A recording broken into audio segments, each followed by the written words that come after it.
At 80 years old, Tom Selleck has spent decades building one of Hollywood's most enduring careers. From his iconic role as Thomas Magnum in the hit television series that defined a generation, to his transformation into Frank Reagan, the patriarch of a modern police drama that has captivated audiences for over a decade, Selleck has proven himself to be more than just a handsome face or a memorable mustache. He is a craftsman, a dedicated professional, and a man who has managed to maintain his integrity in an industry notorious for eroding it.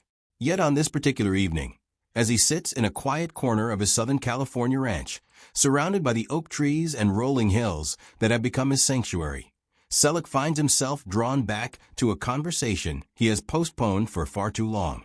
It is a conversation about James Garner, a man who left an indelible mark not just on Selleck's career, but on the very person he became. The two men first crossed paths in the golden age of television, when both were ascending the ranks of Hollywood's elite. Garner, already a seasoned veteran with a string of successful television and film roles under his belt, possessed something that could not be taught in any acting class. He had an authenticity that seemed to radiate from within, a quality that transcended the script and spoke directly to the hearts of audiences. Selleck, though already accomplished in his own right, recognized in Garner something he himself aspired to become. It was not simply about the roles or the accolades, though Garner had plenty of both. It was about the way he moved through the world with a kind of quiet dignity, a man who seemed entirely comfortable in his own skin regardless of the cameras or the applause. When Selleck was cast in Magnum, P.I. in 1980, he was entering territory that would either make or break his career. The role demanded physicality, charm, intelligence, and a certain vulnerability that could be difficult to sustain over the long seasons of a network television series. The pressure was immense. Millions of viewers tuned in each week to watch Thomas Magnum navigate his cases in Hawaii, and with that came the weight of expectation. Selleck felt it acutely, the responsibility of carrying an entire series on his shoulders. It was during these formative years of the show's success that he began to seek out Garner's counsel more deliberately, recognizing that Garner was one of the few men in the industry who truly understood the unique challenges of being the central figure in a television phenomenon. What Selleck discovered in those conversations was that Garner approached his work with a philosophy that seemed almost revolutionary in an industry obsessed with ego and self-promotion. Garner believed that the work itself was the reward. He never spoke about roles as stepping stones to something greater, nor did he view his co-stars as competition. Instead, he treated every person on set with the same level of respect and consideration, from the directors to the crew members, whose names might never appear in the credits. This philosophy seemed to flow naturally from him, not as an affectation or a public relations strategy, but as a genuine reflection of his values. Selleck watched and learned, recognizing that this approach was not only more humane, but ultimately more sustainable for a long career in an industry that could be brutally demanding. One of the most profound lessons Garner imparted to Selleck had to do with the relationship between fame and character. As Magnum, P.I. grew in popularity, Selleck found himself increasingly recognized on the street, pursued by paparazzi, and invited to events where he was expected to be on all the time. The temptation was always there to believe in the image, to start thinking of himself as larger than life. Garner warned him against this trap with the gentle but firm wisdom of someone who had navigated these waters himself. He spoke about the actors he had known who had allowed fame to corrupt their sense of self, who had begun to believe their own mythology, and in doing so, had lost touch with the fundamental humanity that had made them compelling in the first place. Garner impressed upon Selleck the importance of maintaining a core of authenticity, of having a life outside of Hollywood that grounded him, gave him perspective, and reminded him of what truly mattered. This advice resonated deeply with Selleck, particularly as he made some of the most important decisions of his life during this period.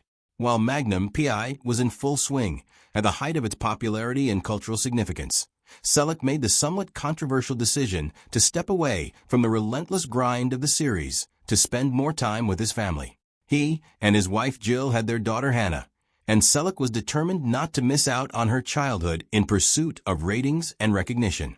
This decision was informed by Garner's example. Garner had managed to maintain a long marriage to his wife Lois, and he had done so while maintaining an extremely successful career. The two things were not mutually exclusive. Garner had shown him, if one was willing to make the necessary sacrifices and prioritize what truly mattered. Selleck's life on his avocado ranch in Southern California became an extension of this philosophy. The property, with its acres of open land and the daily responsibilities of maintenance and care, provided him with something that no amount of money or accolades ever could: a sense of purpose beyond the entertainment industry. When he spoke about working on the ranch, about the satisfaction of fixing roads or clearing brush, it was not merely talk of a hobby or a way to stay in shape. It was a deliberate choice to remain connected to something real and tangible, to work with his hands and see the direct results of his labor. Garner had understood this need in Selleck, had recognized that an actor's life could be enriched immeasurably by having something in the physical world to care for, something that did not depend on scripts or camera angles or the fickle judgments of critics. The relationship between Selleck and Garner was characterized by a mutual respect that went beyond the typical mentor-student dynamic. Certainly, Garner had more experience and had already navigated many of the pitfalls that Selleck would encounter, and, in that sense, Garner was a guide. But there was also an element of genuine friendship, a bond based on a shared understanding of what it meant to pursue excellence in the acting craft, while maintaining one's integrity and humanity. Garner had a gift for making Selleck feel at ease in his presence, for creating a space where the younger actor could ask questions and express vulnerabilities without fear of judgment. The two men shared a similar sense of humor, a dry wit that allowed them to find levity even in the most pressurized situations. As the years went on and both men's careers evolved, the lessons Garner had imparted became increasingly valuable to Selleck. When Magnum, P.I. finally ended its 8-season run in 1988, Selleck could have followed one of several paths. He could have pursued movie stardom with single-minded determination, attempting to leverage his television success into major film roles. He could have tried to recreate the magic of Magnum with another television series.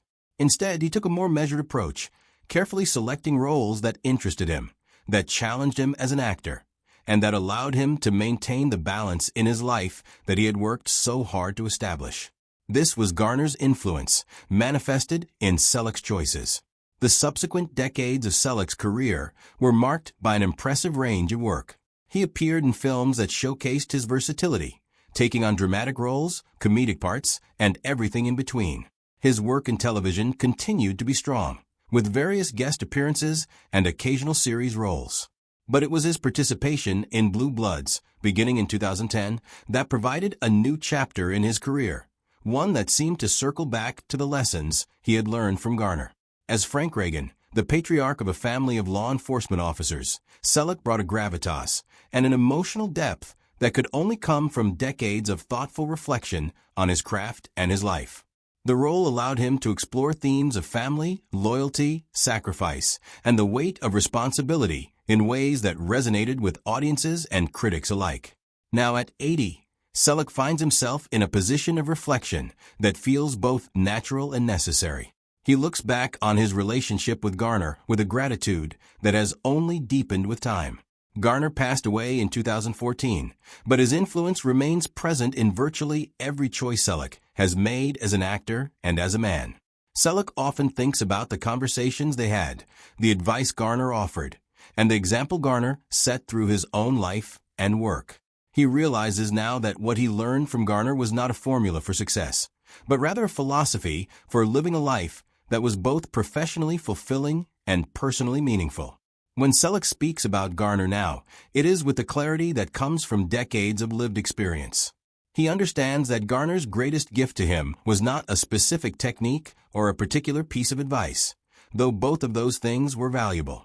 Rather, Garner's greatest gift was the example of a man who refused to compromise his values in pursuit of greater fame or wealth, who treated everyone he encountered with kindness and respect, and who managed to build a life that was rich in meaning beyond the realm of entertainment.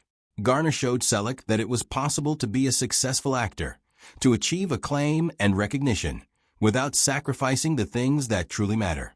He showed him that authenticity was not a liability in an industry built on illusion, but rather the most valuable asset one could possess. As Selleck reflects on his own legacy, he recognizes that it is intertwined with Garner's in ways that he could never fully articulate.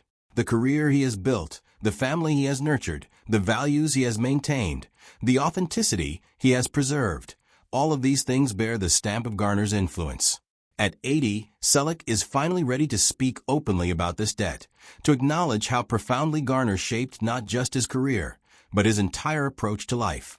He is grateful for the opportunity to publicly express the admiration and affection he has always felt for his friend and mentor. In doing so, he hopes to honor Garner's legacy and to share with others the timeless wisdom that Garner so generously imparted. That a life well lived is one in which integrity is preserved, relationships are cherished, and authenticity is never compromised, no matter how bright the lights of fame might shine.